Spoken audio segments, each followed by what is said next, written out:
Salve Greece and Rome students. Thank you for sending me your assignment. I enjoyed reading those responses. I've gotten most of those, and I'm gonna maybe give you just occasional questions like that that just have you think about the chapter, think about what you've read, and just kind of give me your thoughts on it because we can't have our normal discussions like we typically do in class. So thank you for sending me those, and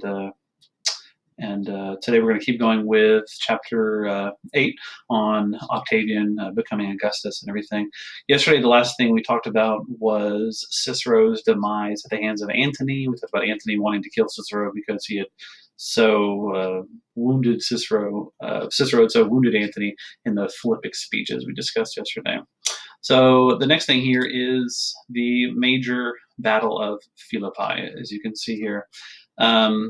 So now you have it being official government policy to go after the assassins of Julius Caesar and bring them to justice. And you have this alliance between Lepidus and Octavian and Antony, basically for that purpose. And that's what their joint purpose is, to go after the assassins.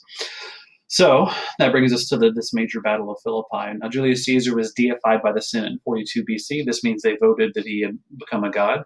And this enhanced the prestige of Octavian because he was now the adopted son of Caesar and his actual blood relative, so he could claim to be related to the deified Caesar at this point. To show you how important this was to the Romans, they changed Julius Caesar's birth month, which was called Quintilis. They renamed it to Julius, and this is where, of course, July comes from nowadays. So, how do we get to the battle? Well, Antony and Octavian, they, of course, had both been governing eastern provinces and western provinces and western areas, and now they move east to meet Brutus and Cassius, who had been governing eastern provinces. So this big clash is going to happen in the east because Antony and Octavian take the battle to them. Brutus and Cassius had been gathering forces, kind of rallying troops who would come to their side, basically anti-Caesar forces, and they have been doing their best to kind of amass a big army. So the Battle of Philippi is a unique battle. Most battles are done either within a day or within a few days of continuous fighting. The Battle of Philippi was actually two different engagements about 3 weeks apart in October of 42 BC. So we'll talk about both of those. Each side had about 100,000 men, just from what the historians tell us. And so this is a major clash. And in the first part of the battle, of course, I said there's 2 different days, about 3 weeks apart. In the first part of the battle, you have kind of it goes both ways for Antony and Octavian. Octavian doesn't have the best day. Brutus destroys 3 of his legions and captures Octavian's camp. So Octavian kind of showing his youth, maybe not quite as experienced as Antony, and he does very badly. Brutus does well. On the other side, though, Antony does well. So it's not all good for the conspirators. Cassius's troops are routed badly by Antony, and Cassius eventually commits suicide rather than being taken prisoner. So that's the first engagement. And of course, after this, Antony's prestige would be kind of increased because everyone knows how well he did. Maybe Octavian takes a bit of a hit, but he's not out. The second battle, which happened, like we said, weeks later, Brutus's lines break, so Brutus doesn't do as well this time, and he basically loses the battle, and before being taken prisoner, he also commits suicide. So this ends up being a big victory, the second battle for the pro-Caesar forces, and Brutus's death we usually look back on as the marking the end of the Republican cause, meaning those hoping that Rome would someday return to a republic and not be ruled by one man or by a small group of men. This kind of ends that for them because this was the last bastion of it. So Antony came out of the Battle of Philippi, like I said, enhanced because he had done so well and his military acumen looked really good. Octavian came out a little weakened because he contributed less. It's not like he was ruined or anything, but he came out, people wondering, does this kid have what it takes, just because he wasn't as prominent in the battle. So after the battle, Antony stays in the east, and his idea is there's some things that still have to be dealt with there. There's the Parthians on the Roman's eastern border and some other things, but he retains control of his provincial control of Gaul. Octavian's put in charge of settling veterans back in Italy, and many men who had just fought for Octavian and Antony, now that they've won and contributed, they would expect to get plots of land and to be able to kind of settle down and stop moving. So Octavian's put in charge of that. That's a big job. You have tens of thousands of men, maybe more, who need to be settled.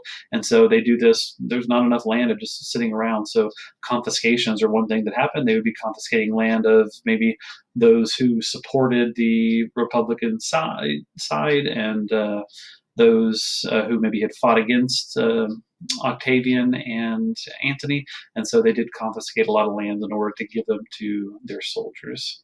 Now, remember, Sextus Pompey's still out there with his fleet around Sicily and the islands, and he basically is almost like a pirate now, where he's kind of causing trouble. He had not been brought into the Second Triumvirate, and he wants to kind of have his say. So his soldiers are still loyal to him, and they keep fighting for him. He begins interrupting his grain supply with his powerful fleet around Sicily. Of course, the grain supply is crucial in Rome, and this leads to riots in Rome, because when the people don't have anything to eat, this is when they're going to be very upset and begin riots. Moving on to the short-lived Perusian War, and I'll tell you why it's called that and what this was about. So, like we mentioned, Antony stays in the east, and Octavian goes back to Italy. Now, once he gets back there, though, things aren't all smooth sailing between Antony and Octavian. They both have their common enemy. Their common enemy was Brutus and Cassius and the conspirators. Now that common enemy is gone, you have little ripples and divisions starting to show. So even though Antony is not there, you have Lucius Antonius, who was Antony's brother. He was consul of the year 41 BC, and he begins kind of sowing discontent, kind of riling up some of the populace against Octavian, along with Antony's wife called Fulvia. And so you have both of them kind of trying to stir up some sort of action against Octavian. So Octavian goes on the offensive against them. He won't kind of stand for this for very long. He traps them in the city called Perugia. That's where the name, this short war gets its name. He besieges the city, and eventually he wins, and he successfully besieges the city and destroys it in 40 BC. Now, Antony didn't come back and help his brother and wife like he might have if he had kind of quickly come back whenever he heard about this, but he was kind of indecisive. He stayed in the east, and this helped Octavian greatly that Antony didn't come back. It might have turned the war in a different direction.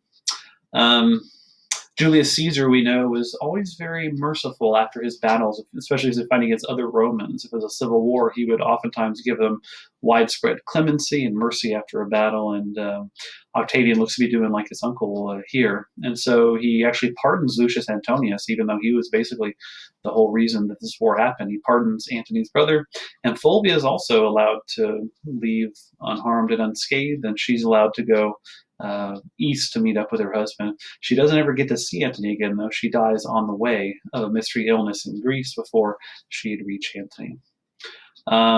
Octavian next goes on the offensive to Gaul, which you remember Antony's troops controlled. He wasn't there, but his troops controlled. So Octavian takes Gaul in summer of 40 BC after the pro-Antony governor dies. So there was really not much resistance to Octavian taking Gaul.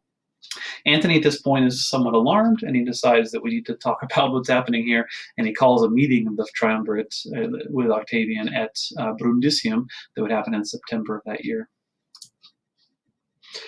So things could have kind of completely fallen apart here and a big civil war break out, but instead they decide that this is working and we need to kind of try to avert the war. So they renew their pact at this meeting in Brundisium, and they decide to kind of make their pact even stronger by sealing it with a marriage. We've talked about a lot of times in Greece and in Rome, marriage is a way to kind of have a political union between different parties. So Octavian's sister, called Octavia, would marry Antony, and that would kind of hopefully bring them closer together and less likely to go to war and fight against each other. They also decided that Antony would control the eastern provinces, Octavian would control the western provinces. Lepidus, who didn't play a big part in the Battle of Philippi, he was clearly the kind of minor member of the triumvirate at this point. He was control only of Africa. Now, remember, Sextus Pompey was still a big problem. Octavian's put in charge of dealing with Pompey, who was pirating grain ships and stuff we talked about. In order to try to deal with this, Octavian sets up a marriage with Scribonia, who is a family member of Sextus Pompey, hoping that, hey, if I can kind of make this connection here, maybe it won't come to war, and I can make some kind of negotiation with Sextus Pompey. So he wants to talk to Sextus Pompey rather than going straight to war. Just as an aside, this marriage with Scribonia, his first marriage, only lasted about a year, but it actually gave him his only child, Julia. We'll talk more about his daughter, Julia. She will come up when he gets a little bit older. So a temporary peace was hammered out between Octavian, Antony, and Sextus Pompey, and they met at Misenum. So what they agreed on was that Sextus Pompey would stop his pirating and stuff, but he would also get some things as a result. He was given control of Corsica, Sardinia, and Sicily, which of course were the three major islands off the west coast of Italy, and also the Peloponnese, which is that peninsula in Greece that we talked about so much last semester. So this was supposed to be what happens as a result of this meeting at Misenum. Now this agreement, and I'm going to move myself here because I'm in the way of the notes. Sorry about that.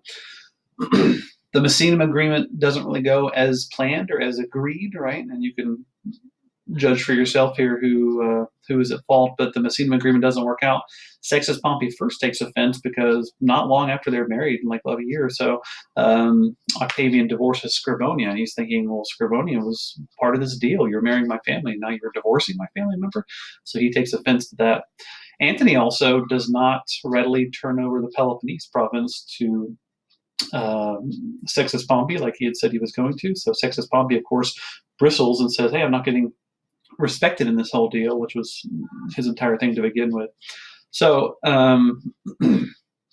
Antony and Octavian meet at Tarentum in 37 because things had come to blows, basically. Sextus Pompey he was good militarily. He was especially good with his fleet of ships. He had beaten Octavian in a few smaller clashes. So Octavian knows he might need some help here from Antony. So he calls Antony to meet him in southern Italy at Tarentum in the summer of 37, and they decide to renew the triumvirate officially for 4 more years. They also decide, what can be done here to help Octavian fight against Pompey. So it's decided they would kind of do a trade. Octavian would send 20,000 troops to Antony, and Octavian would get 120 warships sent from Antony because he needed ships to fight Sextus Pompey, who was very strong, on the sea. So remember Agrippa, we talked about him before. He was a close friend of Octavian, Marcus Vipsanius Agrippa, supposedly an excellent military mind, a soldier, a military strategist, and he was consul in 37 BC. He's a very close friend and ally of Octavian. He's the one who plans a lot of these battles against Sextus Pompey. He takes the fight to him in 37, and Lepidus also sent some of his soldiers from Africa to help with the battle against Sextus Pompey. The major battle here that finally happens that decides everything is the Battle of Naulacus in 36 BC. There's about 300 ships on each side. You can see this is a major battle, major naval battle, and Agrippa takes the day. His strategy is more successful, and he thoroughly defeats Sextus Pompey, who loses most of his fleet at this Battle of Naulacus. So this finally ends that pirating threat of Sextus Pompey that we've been talking about. Pompey himself doesn't die in the battle. He's kind of a hanger-on. He flees to Asia Minor, but he's pursued and eventually executed next year in 35 BC. So he held on, and the book, hopefully you're reading along, the book remarks that he was remarkably successful given everything that he had to deal with here, and the resources he had compared to the others. He held on for quite a long time.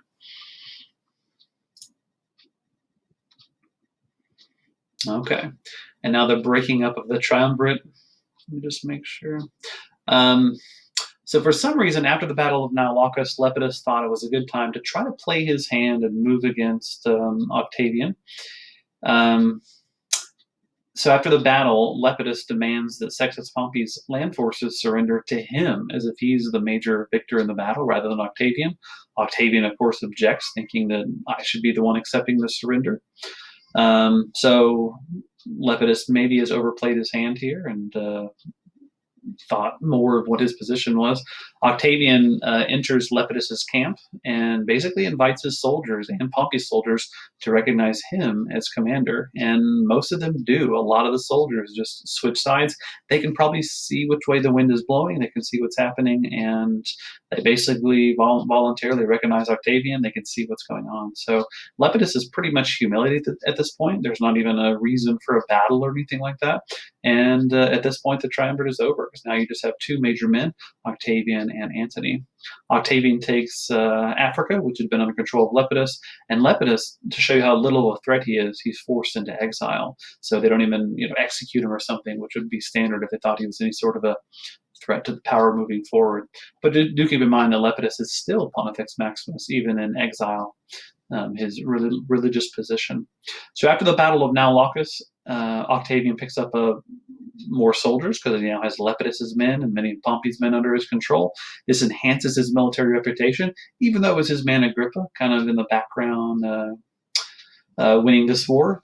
Octavian's the one on top, and the buck stops with him. So it enhances his military reputation, and really he now controls all of Italy now that he's brought in Sicily and Sardinia and Corsica under his control. So that's a big deal for him.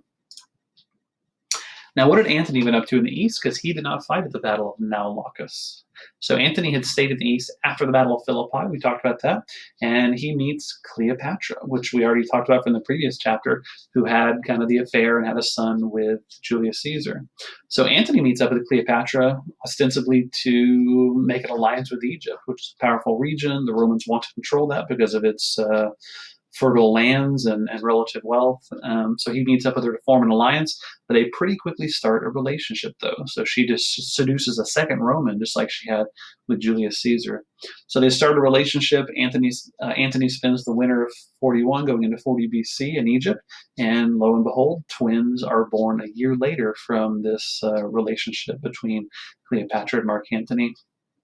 As far as the east, further east, he had been fighting the Parthians. When he leaves to meet Cleopatra, he leaves one of his generals, Publius Ventidius, in charge of those Parthian offenses. This turns out to be a pretty good decision. Ventidius is a smart general, and he's very effective against the Parthians, who are still a major threat. And the Parthians are now becoming more emboldened just because Rome has been in a period of civil war, and so they're, encroaching on Roman territory more.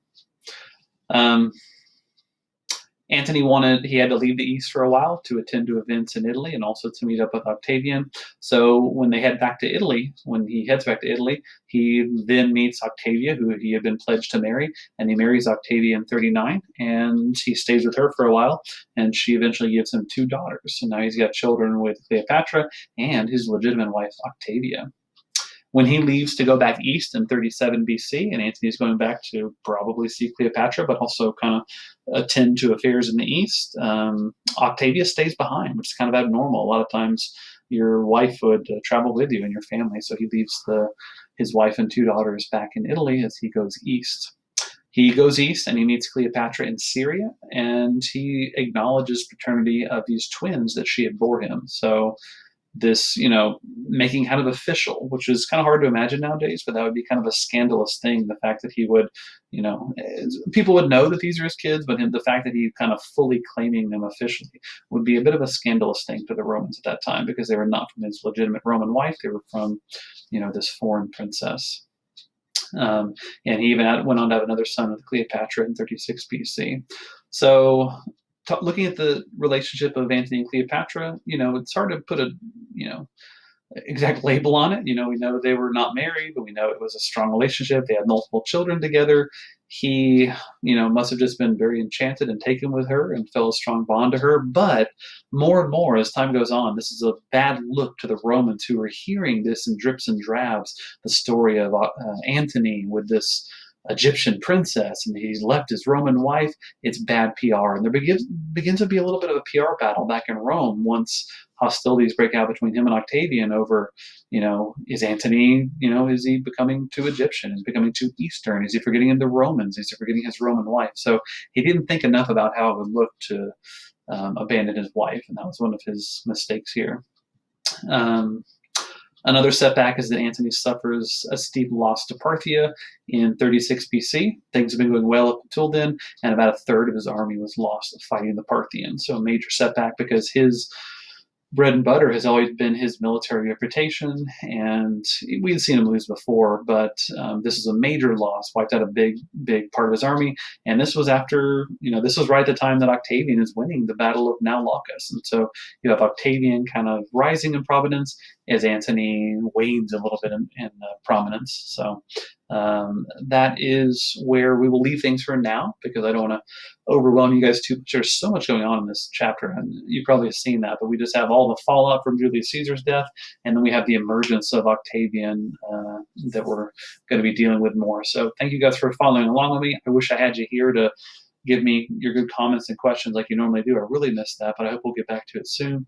Please remember to just be kind of reading along before we go over these notes. Everything will make much more sense. I've just been giving you a little assignment on your page, and also, please drop by my office hours. I have had students drop by my office hours. It's been fun, and I just get to chat and check in with you guys and make sure everything's going okay. So, if you have any thoughts on this that you want to talk to me about, come to my office hours every day from 10 to 11, and you can catch me on Zoom. The instructions for that are on our on-campus page. Okay.